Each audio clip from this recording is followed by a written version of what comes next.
السيدة رئيسة الجامعة الملكية المغربية للكرة الطائرة، السيد رئيس عصبة الصحراء للكرة الطائرة.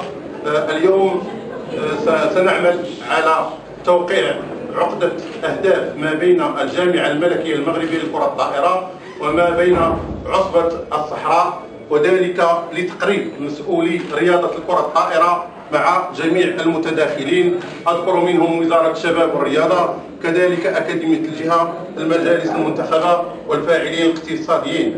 وتهدف هذه العقدة باختصار شديد على تطوير رياضة لعبة الكرة الطائرة من خلال تكوين وإعادة تكوين وتنظيم البطولات الجهوية بما فيها الفئات الصغرى.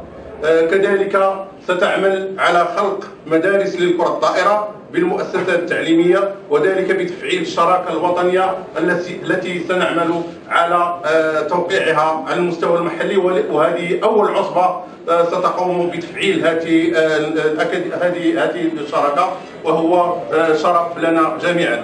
كما ستعمل كذلك على نشر لعبة الكرة الطائرة الشرعية التي نحن نعتبر رائدين على المستوى الوطني والعربي وبالتالي والإفريقي، ونطلب من السيد رئيس عصبة الصحراء أن يتفضل بتوقيع هذه الشراكة.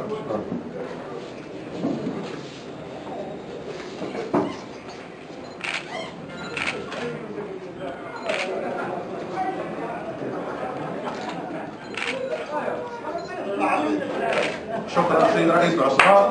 والآن تتقدم السيدة رئيسة الجامعة بتوقيع هذه الشراكة.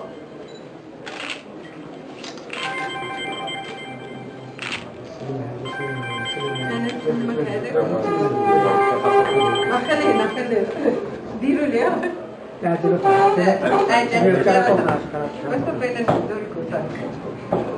شكرا سيد الرئيس، والتألق ان شاء الله رياضة الاقاليم الجنوبية، والله الموفق لنا جميعا.